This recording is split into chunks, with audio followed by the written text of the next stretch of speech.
wabarakatuh.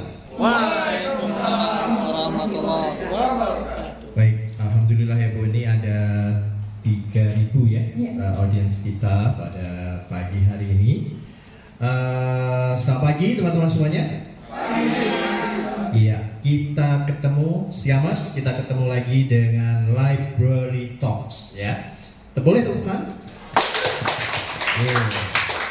Ya, Library Talks ini adalah acara weekly ya. Kalau teman-teman mungkin mengikuti di minggu pertama dan ketiga itu adalah internal ya. Sedangkan minggu kedua dan keempat adalah eksternal.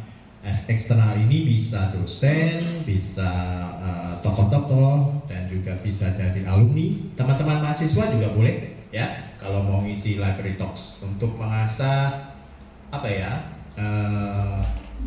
akademis Anda ya, atau Anda punya buku yang menarik pengen sharing dengan teman-teman, boleh ya, atau bahkan misalnya mau ngobrol tentang drakor, boleh juga, nggak masalah ya. Karena ini kemasannya ini sersannya serius tapi santai. Baik, alhamdulillah pada pagi hari ini kita ada narasumber Ibu Febriana Arimbi. Selamat datang Ibu. Terima kasih. Wah, ini jauh-jauh ya, ini tamu mahal karena kita datangkan spesial ya teman-teman dari Papua ya. Boleh tepuk tangan sekali lagi ya. Jet lag kan ini Bu? Jet lag 5 jam. 5 jam ya. Ya, oke. Jadi pada pagi hari ini Bu, kita akan ngobrol nih tentang bea cukai ya, karena Bu Febri ini masih ingat Bu, dulu saya pernah menemani juga dengan Ibu ya waktu kita kunjungan bea cukai ke Priok ya Bu, kalau nggak salah ya. Iya. Tahun berapa itu, 2010 mungkin ya, atau 2011. Iya. Ya. Dan memang Bu Febri ini dosen pajak kita ya, tetapi juga pakar dalam hal bea cukai karena Bapak juga sebagai kepala Kantor Bea Cukai wilayah Jayapura, dan sekarang juga digabung dengan termasuk Papua dan Papua Pegunungan ya, provinsi yang baru. Baik, Ibu mungkin ada yang mau di-share dulu sebelum nanti kita ngobrol-ngobrol, Bu Febri? Ada yang mau disampaikan materinya? Boleh Pak Asbi? Baik Bu, silakan, time is yours. Ya, terima kasih Pak Eksawan. Assalamualaikum warahmatullahi wabarakatuh. Selamat pagi teman-teman semua. Semoga kita pada pagi hari ini dalam keadaan sehat walafiat, dan tentunya kita selalu berpikiran positif ya teman-teman ya. Nah, isu yang mau saya sampaikan yaitu terkait dengan barang kiriman yang ini penting juga karena saya yakin teman-teman juga tahu ya terkait dengan transaksi e-commerce ya. Jadi ini berkembang, dan bagaimana sih ketentuan kepabeanan dan cukai ya terkait dengan barang kiriman yang melalui transaksi e-commerce. Nah, di sini ada peraturan yang terbaru PMK nomor 199 tahun 2019 yang mengatur terkait dengan pelaksanaan ketentuan kepabeanan dan cukai yang kaitannya dengan barang kiriman. Baik, saya izin berdiri, boleh ya? Baik teman-teman, ini beberapa definisi yang nantinya ada di dalam bahan materi saya. Pertama, barang kiriman. Apa itu barang kiriman? Barang kiriman adalah barang yang dikirim melalui penyelenggara pos sesuai dengan peraturan perundang-undangan di bidang pos. Kemudian barang kiriman yang melalui lintas negara, berarti kalau kita impor ya, kaitan dengan impor, itu ada sebuah dokumen ya disebut dengan consignment note. Dokumen pengiriman barang yang selanjutnya disebut dengan consignment note adalah dokumen yang mempunyai kode ya, sama lah seperti pajak ya, ada SPT gitu kan, kodenya SPT PPH, SPT PPN. Di sini juga ada kode disebut dengan CN22 atau CN23. Nah, ini merupakan dokumen sejenis yang merupakan dokumen perjanjian pengiriman barang antara pengirim barang dengan penyelenggara pos untuk mengirimkan barang kiriman kepada si penerima barang. Jadi kalau teman-teman melakukan pembelian secara e-commerce, teman-teman ini sebagai penerima barang. Nah, nanti ada jasa, perusahaan jasa. Nah, perusahaan jasa ini disebut dengan penyelenggara posnya tadi. Nah, kemudian ketentuan baru di PMK 199 tahun 2019 ini mengatakan bahwa nilai FOB-nya itu the minimus threshold, adalah batas minimal. Jadi ketentuan di kepabeanan ada batas minimal nilai pabeannya atau nilai FOB-nya. Nah, kemudian ada istilah level playing field, itu adalah konsep tentang keadilan. Nanti kita bahas ya.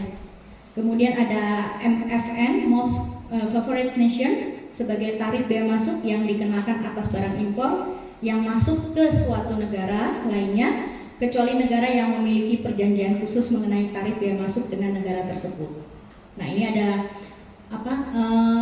special rate terkait dengan bea masuk yang kita sebut dengan MFN. Next. Ya. Nah, ini pokok pengaturannya. Jadi ada the minimis threshold atau batasan minimum nilai FOB.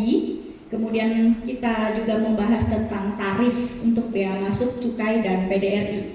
PDRI adalah pajak dalam rangka impor, di situ ada PPN dan PPH. Kemudian ada simplifikasi prosedur kepabeanan. Jadi peraturan ini membuat dokumen pelayanan itu semakin prosedurnya semakin lebih mudah, gitu, lebih simple, lebih sederhana, gitu. Jadi mempermudah juga kepada si pihak importir atau konsumen. Next, Pak.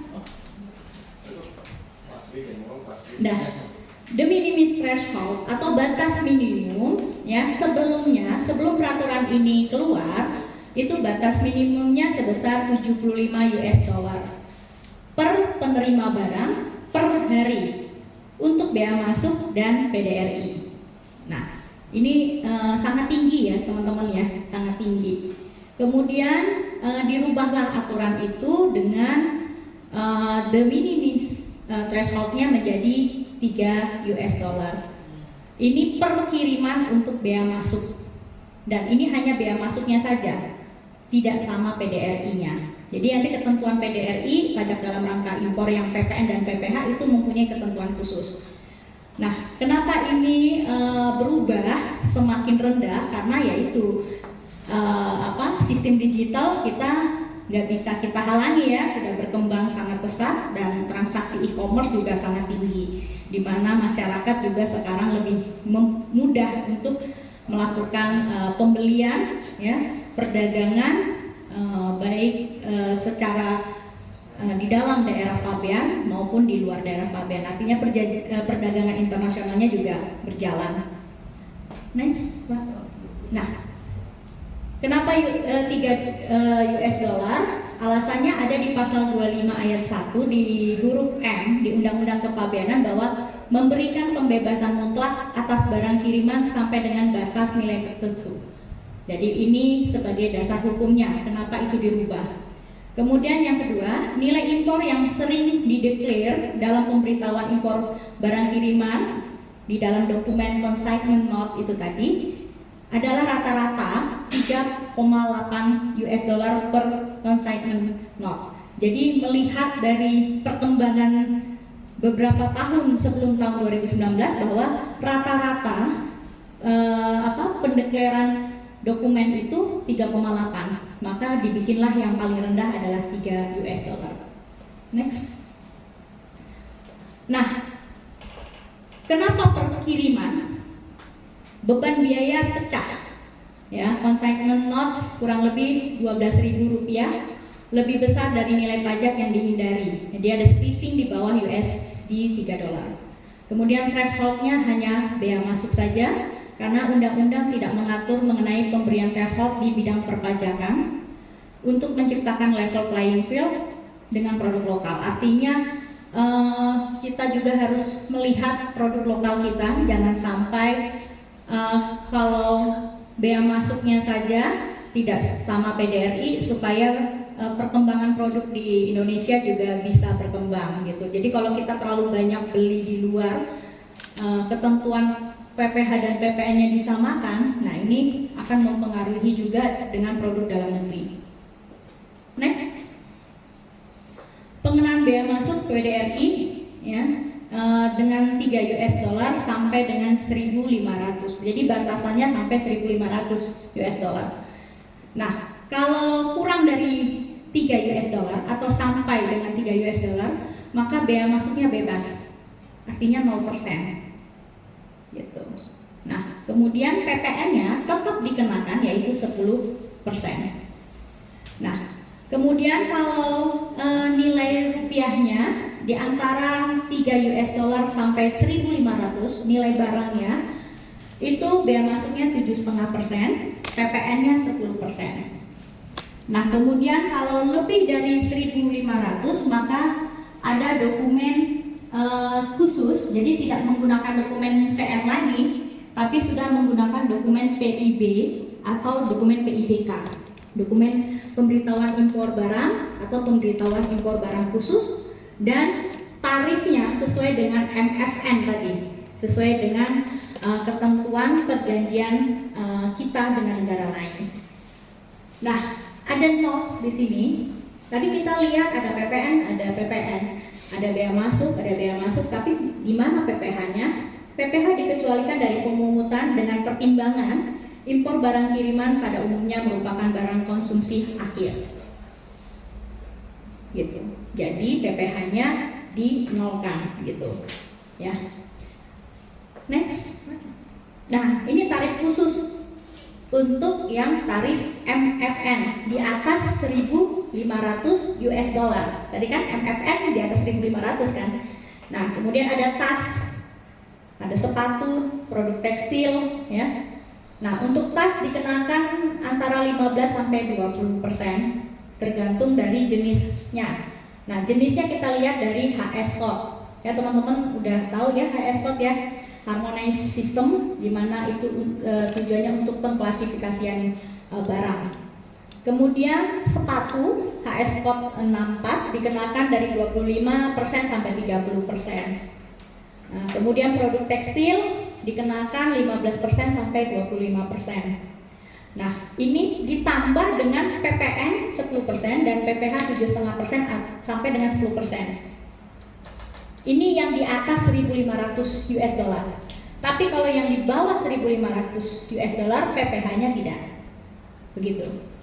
Nah, mengapa ya ada perbedaan tarif ya? Impor barang kiriman atas produk ini sebesar 63% dari total importasi barang kiriman yang selama ini terdata di bea cukai. Jadi cukup besar ya, 63%. Kemudian untuk menghindari pergeseran impor via barang kiriman, karena tarif tunggalnya 17,5%, jauh lebih rendah dari tarif MFN, yaitu 32,5% sampai dengan 50%.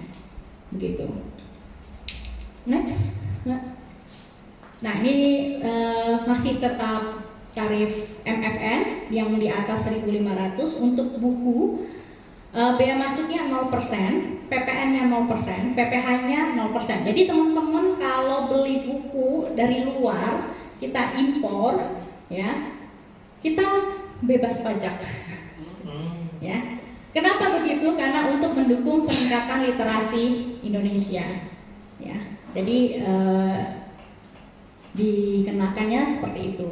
Ya, jadi nomor HS-nya 4901 sampai 4904. Tapi kita lihat dulu bukunya buku apaan. Nah, dilihatnya dari HS code tadi 4901 sampai 4904. HS code itu bisa dilihat dari yang namanya BTKI, buku Tarif Kepabeanan Indonesia.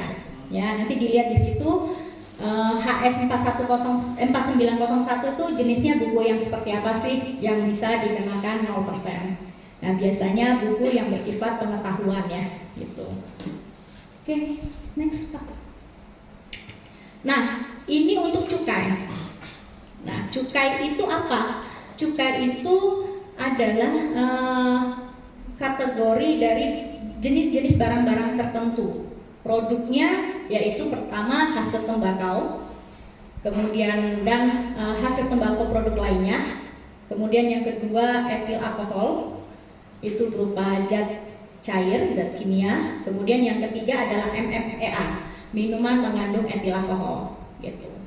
Nah itu dikategorikan dalam produk cukai. Kenapa produk cukai hanya 3 itu? Karena mempunyai karakteristik tertentu, itu ada di dalam undang-undang cukai sendiri. Nah untuk cukai, nah itu ada ketentuannya. Untuk sigaret itu 40 batang. Bea masuknya per kiriman USD $3 ya. Kemudian cerutu 5 batang. Kemudian tembakau iris ya, itu 40 gram. MMEA 350 mili dan hasil tembakau yang lainnya bisa berupa batang 20, kapsul 5, cair 30 mili, Patrick. Nah, yang rokok apa namanya? Rokok Patrick ya. Nah, itu 30 mili ya, 30 mili ya. Vape ya. Itu yang bebas ya, Kemudian dan bentuk lainnya 50 gram atau sampai dengan 50 mili. Next. Nah, ini barang kena cukai. Kalau kelebihan dengan ketentuan yang tadi ya, maka akan dimusnahkan. Gitu ya. Nah, kalau tidak ya dikenakan pajak ya. Jadi kalau di bawah 3 US dollar nilainya tetap cukainya bebas, bea masuknya bebas. Di antara 3 US dollar sampai 1.500 cukainya bebas, bea masuknya bayar. Nah, kemudian di atas 1.500 menggunakan tarif yang MFN. Begitu. Next. Nah, untuk pelanggaran dengan ini kan kenapa dibikin 3 kan untuk memberikan fasilitas ya, fasilitas bea masuk namanya. Penerima barang, bagi si penerima barang ya kalau melanggar maka wajib membayar bea masuk, gitu. Kemudian ada sanksi lain berdasarkan Undang-Undang Perpajakan dan Kepabeanan. Nah, bagi si penyelenggara pos wajib membayar bea masuk dan sanksi administrasi. Kemudian sanksi lain berdasarkan Undang-Undang Perpajakan dan Kepabeanan. Kemudian pencabutan persetujuan melakukan kegiatan kepabeanan atau rekomendasi pencabutan izin penyelenggara pos ke instansi terkait. Sanksi administrasi diberikan oleh langsung Direktorat Jenderal untuk penyelenggara pos yang ditunjuk, dan untuk kepala kantor Bea Cukai, kepala kantor pabean untuk perusahaan jasa titipan menjadi dasar kepada kepala kantor pabean lain untuk memberikan sanksi yang serupa. Jadi teman-teman, ada kan kadang-kadang nih kita mendengar, oh barang kita ditahan nih, gitu ya. Oleh Bea Cukai, ya pasti tentunya kalau ditahan itu kan karena ada alasan ya, karena tidak sesuai dengan ketentuan gitu. Jadi Bea Cukai itu bukan nahan-nahan sembarangan Pak Eksawan gitu ya nggak boleh ya. Menahan itu karena pasti dia melanggar gitu. Melanggarnya seperti apa? Nah itu nanti dilihat. Kalau memang melanggar karena kurang bayar pajaknya ya disuruh bayar gitu. Tapi kalau melanggarnya karena ketentuan tata niaga ekspor impor, yaitu kan teman-teman ada 3 ya. Ada barang yang dilarang Pak, kemudian ada barang yang dibebaskan, ada barang yang dibatasi. Jadi di ketentuan pemerintah kita tuh ada 3 jenis barang. Barang yang dilarang, barang yang dibebaskan, dan barang yang dibatasi. Nah tentunya kalau barangnya dilarang ya pasti dong ditahan ya, dan langsung dimusnahkan gitu ya. Misalnya narkoba ya. Barang kiriman ini yang sering itu seperti narkoba. Kemudian mohon maaf nih, saya agak vulgar ya, sex toys gitu ya. Itu yang nggak bisa, karena itu pasti itu termasuk jenis barang yang dilarang. Terus baju-baju bekas Pak nggak boleh ya, barang-barang bekas tuh nggak boleh ya. Thrift itu nggak boleh. Nggak boleh gitu. Jadi harus barang baru. Kalau ada barang bekas, produk bekas itu harus ada izinnya Pak gitu. Izinnya nanti sesuai dengan produknya ya, itu produknya apa ya, izinnya ke instansi tersebut gitu. Jadi ada aturannya sendiri teman-teman ya, begitu. Oke, next Kak. Nah ini skema marketplace ya. Ada seller, kemudian ada perusahaan jasa titipan pos, kemudian marketplace juga bisa bermain. Nah peraturan ini dibuat memang karena sudah berkembang marketplace gitu ya, seperti Shopee, kemudian Amazon ya, Alibaba gitu kan. Jadi ini juga mengakomodir dari perusahaan-perusahaan itu. Nah kemudian ada buyer ya, tentunya nanti seller akan mengirim melalui perusahaan jasa titipan tadi, kemudian melakukan pemberitahuan kepada pihak bea cukai ke custom, kemudian nanti di custom akan dilakukan pengecekan gitu, baik secara dokumen dan bisa juga pengecekan secara fisik barang, kemudian nanti diserahkan kembali ke perusahaan jasa titipan dan langsung diberikan kepada buyer. Jadi bisa nggak sih Bu kita mau beli buku misalnya tadi? Boleh. Teman-teman tinggal lihat di Shopee ya, yang dimana itu buku-buku dari luar ya bisa dilakukan. Jadi nanti Shopee itu bergerak seperti customer atau marketplace-nya, begitu ya. Nah tidak ada proses bisnis yang berubah terkait dengan ketentuan yang baru ini untuk penyelenggara pos, dan terdapat kerjasama antara Direktorat Jenderal Bea dan Cukai dengan marketplace. Jadi Bea Cukai juga bergandengan tangan, bersinergi dengan marketplace untuk terkait dengan barang kiriman ini. Next. Nah, untuk kawasan bebas, barang kiriman di kawasan bebas berlaku ketentuan umum kiriman yang sama, yaitu pembebasan bea masuk dan ada penetapan tarif khusus, yaitu yang tadi MFN. Jadi tetap pemberlakuannya sama ya di kawasan bebas. Lanjut. Nah ini contoh nih, ini contoh perhitungannya nih teman-teman. Mas Bravo membeli barang dari luar negeri dengan rincian harga barang sebesar 4 US dollar. Berarti di atas 3 ya, di atas 3. Ongkos kirimnya 18 US dollar. Ya. Ada asuransinya sebesar 2 US dollar. Ya. Jadi kalau kita lihat kan harga barangnya murah ya dibandingin ongkos kirimnya ya. Ya. Ya. Kemudian kurs dolarnya yang berlaku pada hari itu umpamanya 15.000 per 1 US dollar. Karena nilai barangnya Mas Bravo lebih dari 3 US dollar, maka atas barang kiriman Mas Bravo tersebut dikenakan bea masuk dan PPN. Ya. Gimana cara ngitungnya? Tahap pertama kita ngitung nilai pabean. Nilai pabean itu nilai barang, kemudian ditambah ongkos kirim, ditambah asuransi. Ya. Nah, kalau kita sebut kalau istilahnya CIF ya, Cost, Insurance and Freight, ya. Dikali dengan kurs pajak yang berlaku. Jadi 4 dolar ditambah 18 dolar ditambah 2 dolar dikali 15.000. Hasilnya 360.000. Nah, kemudian dihitung bea masuknya. Ya kan, bea masuknya 75%. 7,5%. Ketentuan di atas 3 dolar sampai 1.500 kan tadi 7,5%. 7,5% dikali 360.000. Kemudian nilai impor, nah setelah ngitung bea masuk kita ngitung nilai impor. Nilai impor adalah nilai pabean ditambah dengan bea masuk. Ya kan? Oke, dapat hasilnya 387.000.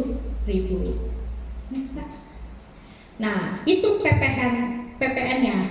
PPN-nya tarifnya 11%. Sekarang kan tarifnya nggak 10% lagi ya, teman-teman ya, udah 11% ya. Dengan ketentuan yang baru ya.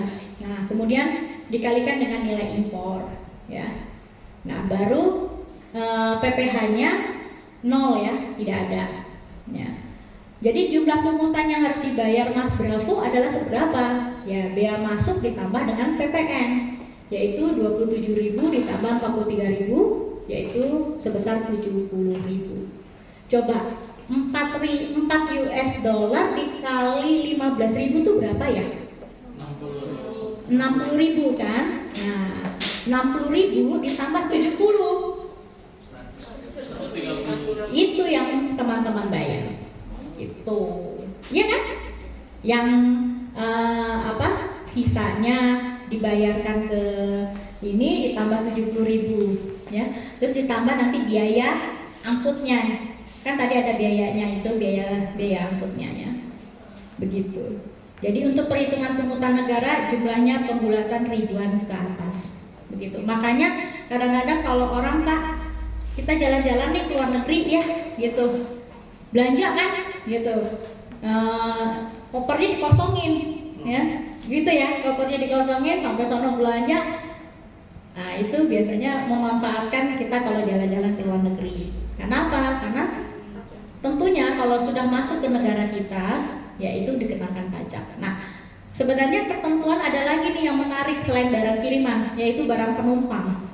Nah, cuma kita nggak membahas di sini. Saya menunggu panggilan berikutnya oleh Pak Hesawan.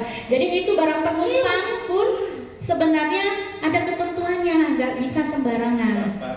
Barang penumpang. Jadi ketentuan kepabeanan atas barang penumpang dan awak sarana pengangkut. Nih, pramugari sama pilot ya, itu dia itu bisnisnya itu, Pak, kalau ke luar negeri beli parfum, beli tas segala macam, itu tasnya yang dibawa-bawa itu tasnya kosong tahu.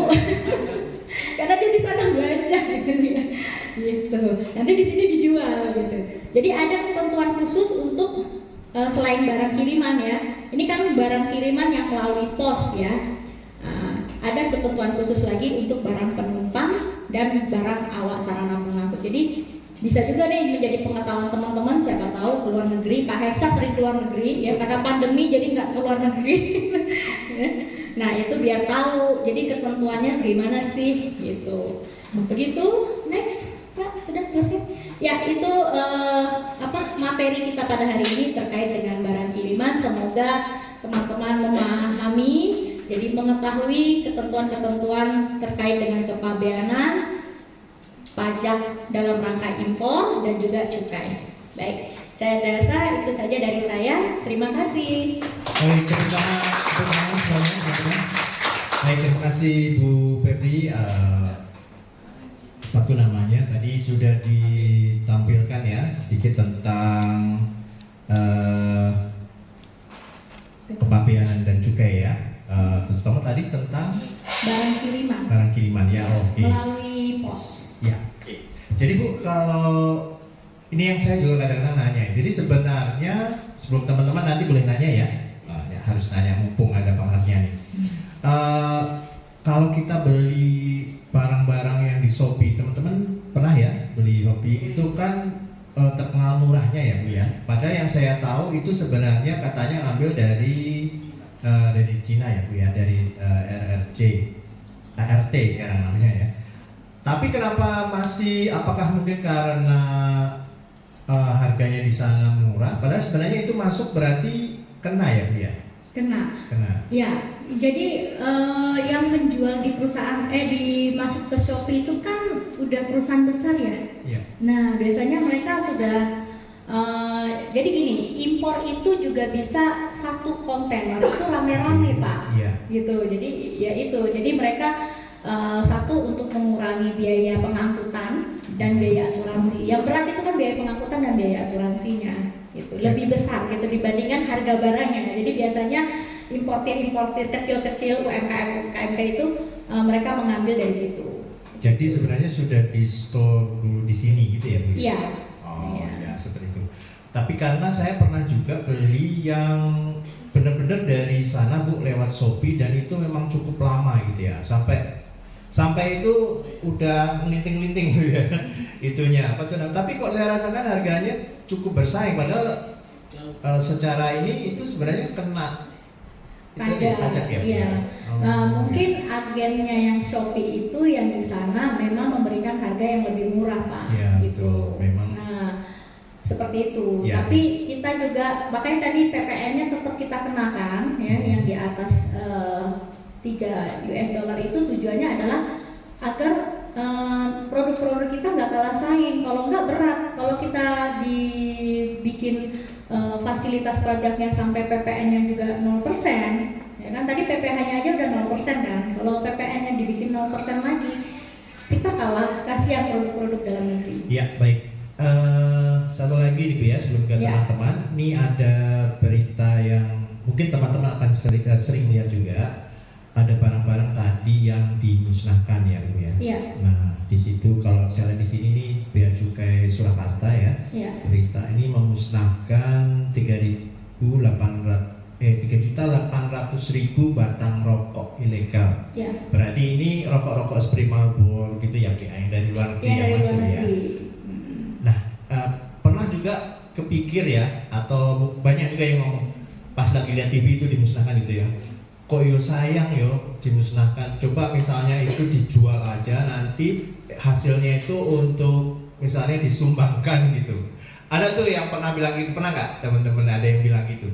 Itu memang harus dimusnahkan ya? Iya, ketentuannya harus dimusnahkan. Ya. Tadi yang sudah saya sampaikan, Iya, benar tadi. tidak lebih, ya. Alasannya adalah karena biar nggak terulang ya. Jadi Iya. mudaratnya mungkin lebih gede ya ketimbang Iya. manfaatnya ya. Betul, Pak. Ya, karena ternyata yang kadang-kadang yang dimusnahkan oke lah kalau seperti miras ya, minuman keras mungkin ya, atau misalnya sex toys itu buat apa gitu ya. Nah, tapi ini ada juga makanan, pakaian, gitu ya, makanan dan pakaian nih Bu, masalahnya Bu ya. Ya.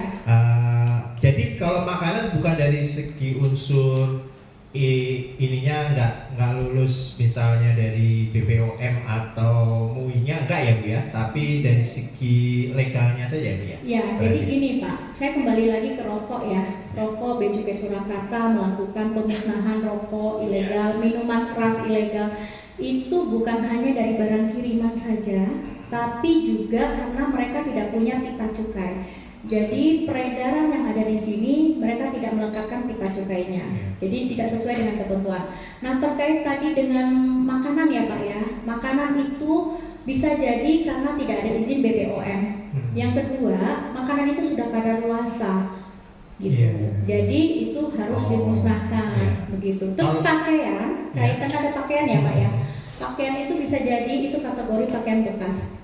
Jadi itu tidak boleh karena tapi kok menjamur ya? Orang thrift itu ya, orang yang jualan pakaian-pakaian bekas itu berarti itu tapi sudah legal berarti ya? Pakaian bekas yang di pinggir jalan itu ya? Sering ya contohnya yang di Senen juga ya? Nah, kita lihat dulu itu pakaian bekasnya itu sisa-sisa ekspor atau bagaimana? Kan kita nggak tahu, kan cuma mereka bilang ini barang bekas gitu kan, tapi barang bekasnya itu barang bekas yang apa ya? Kalau saya nih, saya punya baju, terus saya kasih aja ke Semen, tolong dong jualin gitu kan, bisa juga. Kategori barang bekas di sini seperti apa? Kalau barang bekas yang impor, nah itu pasti harus dimusnahkan sama Bea Cukai gitu. Tapi kalau barang bekas yang kita lihat di pinggir-pinggir jalan, kita belum tahu itu barang bekas memang dia dari impor atau memang peredaran dari kita sendiri gitu, atau sisa-sisa ekspor kan ya, ada kan pabrik-pabrik yang ada cap-capnya sedikit itu dijual gitu. Tapi sebenarnya itu kalaupun sudah membayar cukainya sebenarnya boleh ya Bu? Nggak boleh. Barang boleh. bekas itu tidak boleh masuk Pak. Oh gitu. ya. Cuma kalau saya lihat wujudnya sepertinya memang dari Singapura gitu-gitu ya, dari Singapura, ada dari Hong Kong gitu ya. Berarti itu sebenarnya ilegal ya. Berarti lebih baik kita tidak membeli ya Bu? Iya, karena itu ya Nadia ya. kesehatan ya. Ini ya. Kesehatan. Ya. Jadi, nah ini Pak, tugas dan fungsinya Bea Cukai ini sangat berat, begitu ya. Tugas fungsinya Bea Cukai pertama itu trade facilitator. Jadi memberikan fasilitas, ya, bagaimana memberikan fasilitas kepada perusahaan-perusahaan ekspor perdagangan, ya, biar kelancaran arus barangnya sesuai gitu ya. Nah, yang kedua yaitu community protector. Artinya Bea Cukai itu sebagai garda terdepan ya dalam hal melakukan pengawasan terhadap barang-barang ilegal. Nah, yang kita ketahui bahwa wilayah Indonesia ini kan wilayah kepulauan ya, gitu, dari Sabang sampai Merauke. Kemudian kita juga dengan negara lain bisa melalui perbatasan secara darat maupun laut. Nah, kita bandingkan wilayah Indonesia yang begitu luas dengan jumlah pegawai bea cukai yang tidak memadai, ya tentunya ini menjadi sebuah tantangan buat bea cukai gitu kan. Contohnya nih, gak usah jauh-jauh ya, Bea Cukai Jayapura nih di tempat suami saya. Di situ kan kita perbatasan dengan Papua Nugini, ya PNG. Nah, kalau jalur resminya itu kan daerah Sekau perbatasannya, Sekau perbatasan itu memang sudah ada petugas bea cukainya, ada petugas imigrasi, ada petugas karantinanya. Tetapi bisa nggak PNG menyelundupkan atau kita menyelundupkan keluar? Bisa, karena ada jalur-jalur yang lain. Istilahnya kalau bahasa kita jalur tikus ya. Jadi lewat kampung-kampung, lewat hutan-hutan. Nah sekarang siapa yang mau menjaga hutan itu gitu kan ya? Sementara faktor keamanan di Papua juga sangat beresiko tinggi gitu. Kalau bea cukai ditempatkan di hutan-hutan begitu, ya kita berhadapan dengan tentunya separatis dari pihak gitu. OPM ya Bu ya. KKB, kalau di sana KKB. Jadi itu menjadi sebuah tantangan. Tapi bisa nggak dia melewatin laut? Bisa, karena Papua Nugini dengan Jayapura itu juga bisa dilewatin. Ya perahu-perahu kecil yang melintas itu kan menjadi bisa menjadi potensi untuk penyelundupan begitu Pak. Baik. Sama ada satu lagi nih Bu, saya pernah lihat di TV, di Net TV kalau nggak salah ya, suka ada acara itu ya. Nah ternyata kalau kita beli, mungkin tadi sudah diterangkan tapi saya mungkin kurang konsentrasi. Seseorang itu membeli handphone atau parfum ya dari luar negeri, kemudian pas masuk itu ditahan, dia harus membayar gitu ya? Iya. Gitu. Tapi tadi yang Ibu cerita dimasukkan ke bagasi itu apa ke koper itu gimana? Kok ketahuan atau gimana? Ya ketahuan karena kalau di bandara kita ada mesin X-ray ya. Okay. Nah itu ketahuan di situ. Kemudian yang kedua, kalau ada barang-barang elektronik yang tidak sesuai dengan standar SNI kita, itu juga menjadi permasalahan karena jadi kita kalau beli elektronik nih teman-teman, Pak Hiksawan ya, kalau beli elektronik harus lihat ini kan memenuhi standar SNI kita nggak? Itu yang pertama. Yang kedua, kayak handphone itu harus ada IMEI-nya. Jadi kalau tidak ada IMEI-nya, maka otomatis itu akan ditahan karena itu tidak sesuai dengan prosedur. Jadi banyak faktor gitu Pak. Ini kaitan dengan barang penumpang, beda lagi dengan barang kiriman. Makanya saya bilang barang penumpang berarti akan kita bicarakan nanti mungkin ya di sesi yang lain ya, lebih menarik lagi. Baik, oke. Stiamers, ada pertanyaan teman-teman yang di sini? Ya, oke. Boleh disebutkan nama dan Pak Asri bisa dibantu mic-nya? Oh, naik.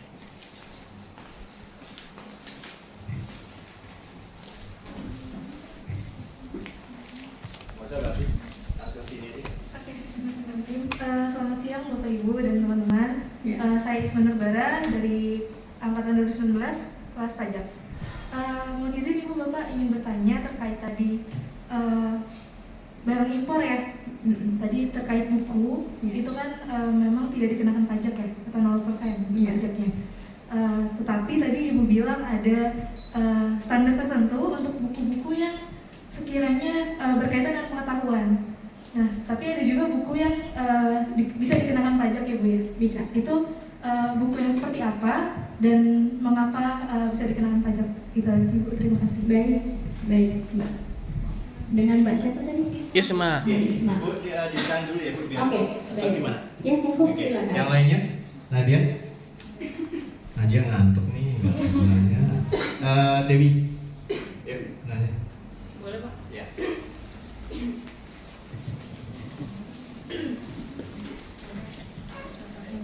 Selamat siang teman-teman, Ibu Bapak. Siang. Izin bertanya Bu, kan gimana sih Bu kita sebagai masyarakat biasa nih untuk berpartisipasi dalam kayak pengawasan atau tindakan dari bea cukai gitu Bu? Kayak misalnya kan banyak nih Bu rokok beredar yang tidak sesuai standar, entah itu tidak ada pita cukai atau sejenisnya. Cuman kan kita sendiri juga awam ya Bu sama bentuk pita cukai itu kayak gimana gitu Bu. Jadi menurut Ibu apa sih yang bisa kita lakukan sebagai masyarakat awam untuk membantu bea cukai sendiri terkait peredaran barang ilegal ini? Ya, oke. Terima kasih Dewi. Satu lagi dari karyawan mungkin Mas Yasin yang masalah thrift tadi mungkin. Ya, boleh, menarik. 3 ya Bu. Baik, Siap. Assalamualaikum Bu Febri. Waalaikumsalam. Lama nggak jumpa Bu, terakhir di Mardani. Iya Mas Yadi. Sekarang sudah di kampus C. Iya. Baik, menarik yang disampaikan Bu Febri tadi terkait bea dan cukai, dan ini mungkin teman-teman anak muda ini karena ingin pakaian atau barang-barang itu branded itu udah hal yang wajar, karena memang kita di tengah-tengah kondisi seperti ini tuh hal yang menarik ketika kita punya sesuatu barang yang brand. Dan memang saya tidak pungkiri Bu, ketika barang kita branded itu memang kualitasnya bagus. Tapi ketika kita datang melihat yang aslinya kayak Balenciaga, Gucci, kemudian Uniqlo dan lain sebagainya, barang-barang yang branded itu kantong kita kayaknya belum sanggup kadang gitu ya. Nah, alternatifnya memang marak thrifting Bu. Kalau di TikTok Shop gitu ya teman-teman mungkin sering beli di sana karena free ongkir. Itu banyak sekali thrifting gitu ya, baju-baju bekas yang ketika dia live kita nyimak ternyata barang-barang itu kayak contohnya jas itu pun dari Itali, kemudian dari Jepang juga ada. Nah ternyata masuk dan dijual, harusnya tadi Bu Febri sampaikan itu harusnya dimusnahkan. Apakah penjual-penjual baju thrift dan produk-produk second seperti ini, second hand ini, apakah ada tindakan khusus atau bagaimana perlakuannya oleh Bea dan Cukai? Terima kasih. Ya Bu, mungkin yang sedikit dengan Mas Yazid ya. Bahkan kalau teman-teman saya yang di Medan dan juga di Batam ya, itu sampai ada pasarnya tuh Bu. Iya. Sampai ada pasarnya yang khusus menjual barang-barang itu, dan sepertinya memang bukan sisa ekspor Bu, tapi memang dari luar masuk. Dari luar masuk ke ini bal-balan gitu ya modelnya. Betul. Satu bal gitu. Malah ada yang nawarin gitu Bu. Ya, untuk 7 juta, Pak. Ya, satu bal itu. Nah, mungkin ini menarik ya untuk ini dari sudut pandang Ibu sebagai akademisi Bea Cukai, mungkin bisa dijawab tadi 3 pertanyaan ya. Baik. Monggo silakan. Baik, Pak Hasbi boleh ini dilihatin ke atas. Saya jawab dengan pertanyaan pertama dari Mbak Isma ya. Nah, buku-buku yang seperti apa? Nanti Mbak Isma bisa cari di googling ya, terkait dengan BTKI ya, buku tarif kepabeanan Indonesia. Next Pak. Nah, di sini ada nomor HS code-nya ya Mbak, HS 4901 sampai dengan 4904. Nah, selain dari ini, buku itu dikenakan pajak. Nah, nanti Mbak bisa lihat HS 4901 sampai 4904 itu jenis buku apa saja. Di situ diterangkan Mbak, gitu ya. Itu yang pertama, karena yang 0% atau bebas pajak itu hanya kategori ini saja. Di luar itu tentunya disesuaikan dengan ketentuan yang berlaku. Nah, cukup ya Mbak ya? Oke. Yang kedua Mbak ya, terkait dengan pita cukai. Bu, gimana sih bentuk pita cukai ya? Sebenarnya bisa di searching juga di websitenya Bea Cukai, karena Bea Cukai selalu memberikan informasi up to date. Nah, bagaimana peran kita untuk membantu pihak Bea Cukai untuk pengawasan? Jadi Bea Cukai itu berkala Pak Eksawan. Jadi mereka mempunyai jadwal yang hampir beberapa bulan sekali melakukan namanya kegiatan gempur Pak. Nah, jadi ada istilah gempur. Nah, gempur itu mereka terjun ke lapangan, ke toko-toko yang jual rokok, kemudian ke kafe-kafe yang jual minuman keras, segala macam. Intinya penjual-penjual yang menjual minuman dan menjual rokok itu disasarin sama pihak Bea Cukai. Nah, disitulah nanti mereka menemukan rokok-rokok atau minuman keras yang tidak berlabel atau tidak sesuai dengan ketentuan cukai. Nah, di situ nanti baru mereka ambil, kemudian nanti dikenakan sanksi terhadap, kalau kafe biasanya dikenakan sanksi, tapi kalau jual yang rokok-rokok, pedagang-pedagang enceran tuh biasanya cuma dikasih informasi saja dulu gitu. Nah, jadi belum dikenakan sanksi.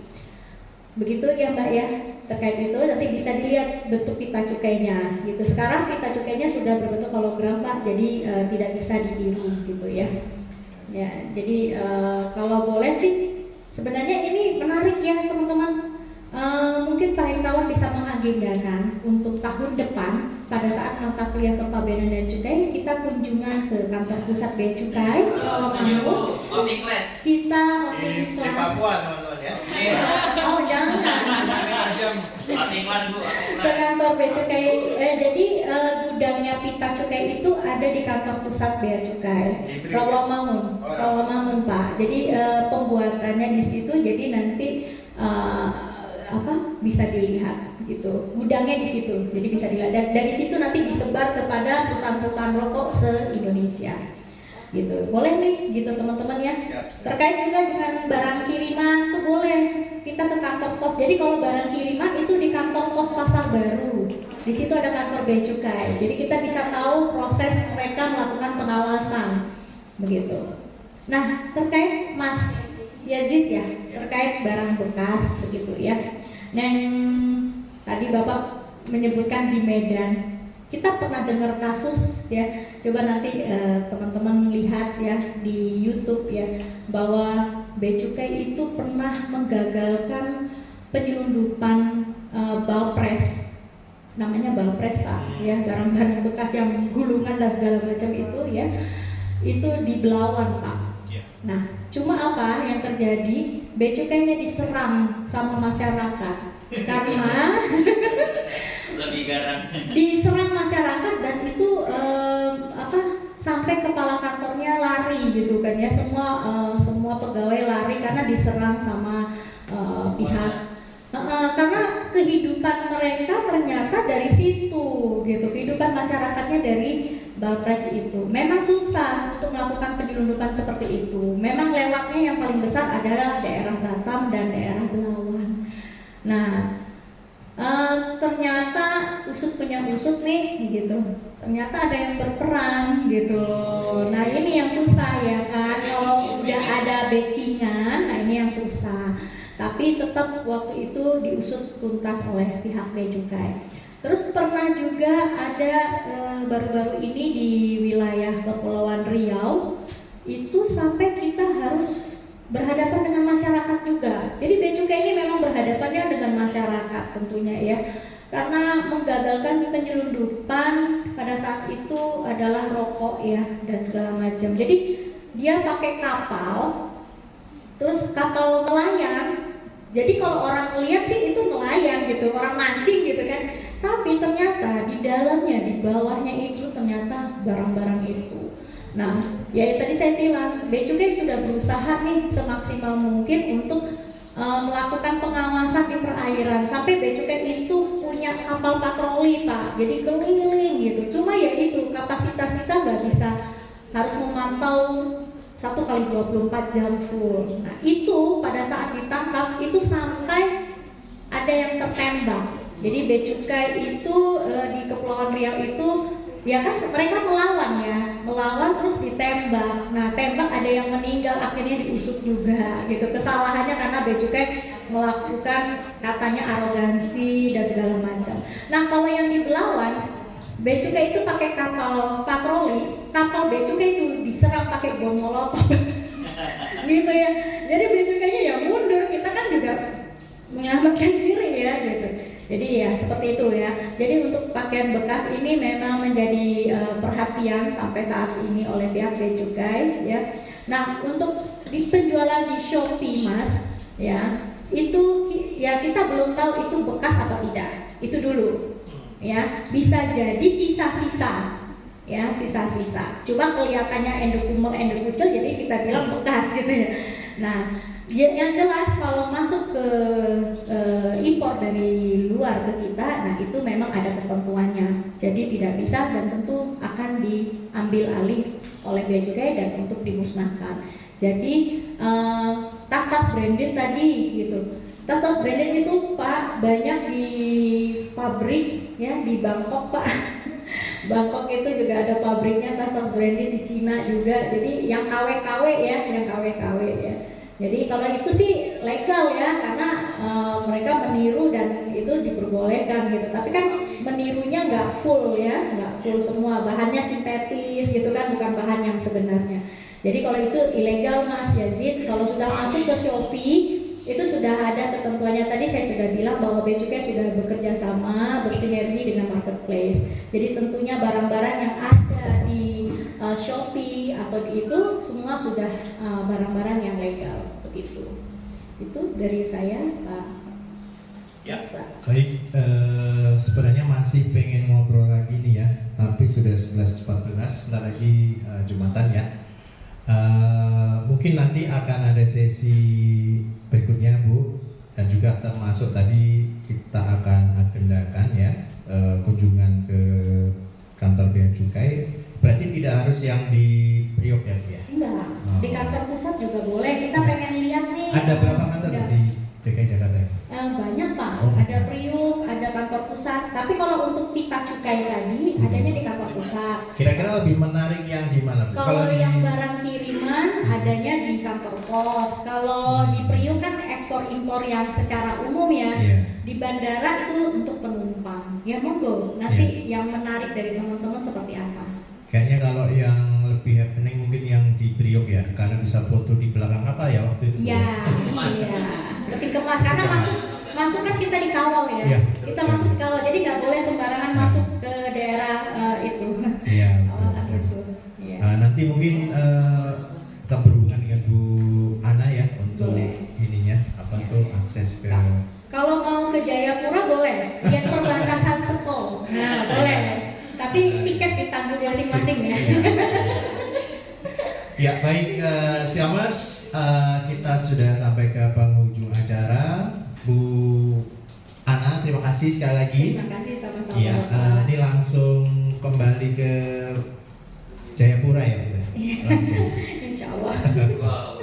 Ya baik, kita akan ketemu lagi dan terima kasih karena sudah bergabung dengan Library Talks pada kesempatan hari ini. Ketemu lagi dengan Library Talks di sesi yang lain. Terima kasih. Assalamualaikum warahmatullahi wabarakatuh. Wow. Terima kasih sekali lagi. Iya.